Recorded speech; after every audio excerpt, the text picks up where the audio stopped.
Welcome, boys and girls. Do you struggle with losing things, missing appointments, forgetting to post stuff or drop things off, half finishing jobs, or getting completely overwhelmed?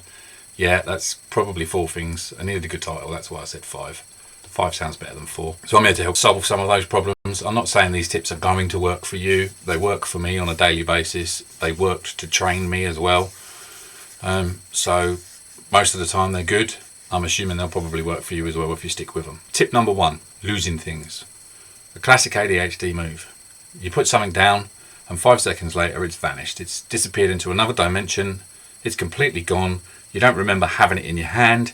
You don't remember where you had it last. You don't remember anything at all. It's not because you've got a bad memory. It's because you weren't paying attention when you put it down. Yeah, attention deficit. That's the first part of ADHD. You weren't paying attention when you put it down, so you don't remember where you put it. So I'll say it again, there's a very simple way to deal with this. It's a mantra that I use on a daily basis. Don't put it down, put it away. I'll say it again. Don't put it down, put it away. My pen, this fancy pen here, lives on this pad. And this pad is always to the right of my computer there. Same as the mouse, same as everything else around here. There's a pencil up here for me when I'm doing carpentry work. And you need to learn to organise your life around that. I have a key rack in the hallway. I'll show you a picture.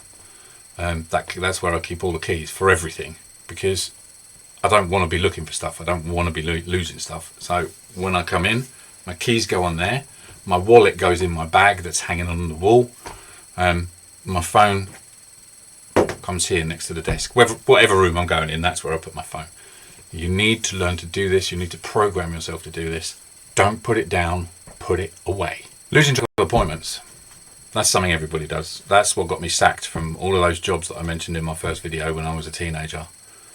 I didn't even remember most of the time that I had to get up and go to work. So you get that sinking feeling, you know you should be doing something or you should be somewhere, but you just can't remember what it was.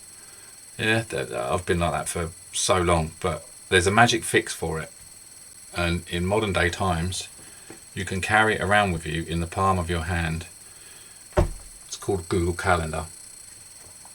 Google Calendar, when I first started using that, there's loads of calendars out there. It doesn't matter which one you use. I use Google because it's here, it's on my PC, it's on my tablet, it's everywhere I go. If you start using that, it's really going to work for you. It really did change my life. My ex-wife will gladly point that out to you, that as soon as I started using Google Calendar for my life, it sorts everything out. Now I put everything in there. I actually have a system in place. I don't really want to go into that now, but the system ends up with things going into Google Calendar, and systems are important with ADHD. You don't want to be thinking about stuff. You can try to-do lists as well. A lot of people say to-do lists are good, but for me, to-do lists never really cut it. Google Calendar is great. Every appointment, every task, every random idea, it all goes in my calendar. It actually doesn't anymore. I guess I've invented another way of doing it.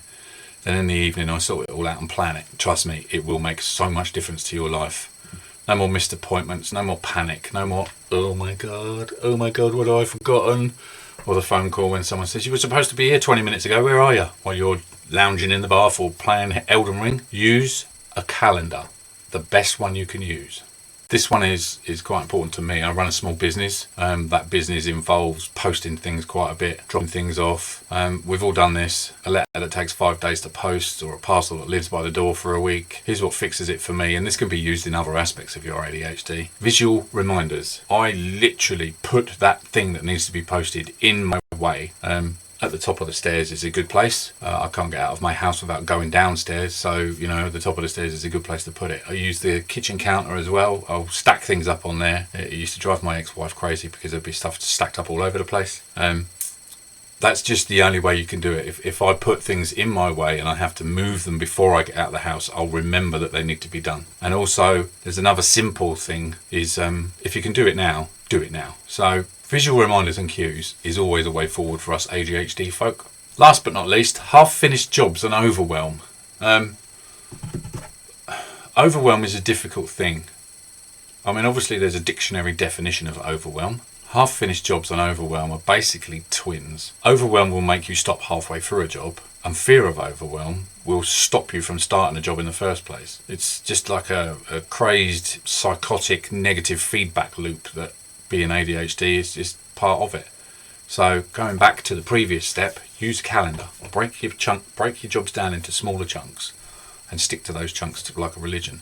If you've got something that you need to do and you think it's going to take you 2 hours, time blindness aside, divide it up into 4 30-minute chunks and do a little bit at a time. So it's a small bite. Rather than committing to a great big huge bite, you're only taking a small bite.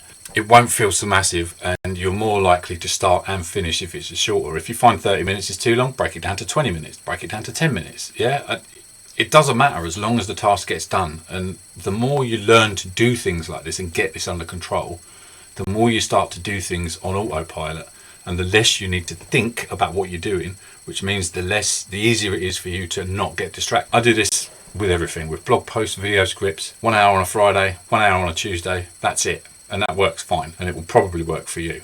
Right, so we're getting close to the end of the video at this point. This is quite short. There are dozens of other tips. You can see the shorts on my channel. There'll be lots of tips in there. But here's a 4-step sanity checklist. Write this down somewhere, put it on the wall, right where you're going to see it, yeah? Put it down, put it away. Use a digital calendar wherever possible. Keep it on your phone. Use visual reminders and cues for just about everything. And break bigger tasks into smaller chunks, and you will start to overcome some of the problems that you suffer from with ADHD.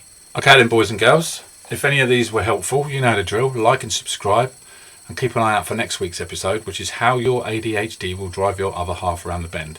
I don't sadly have another half anymore. I did have an other half for 20 years. She was the best thing that ever happened to me. She used to help me control my ADHD just by being there. So we'll see you on the next one.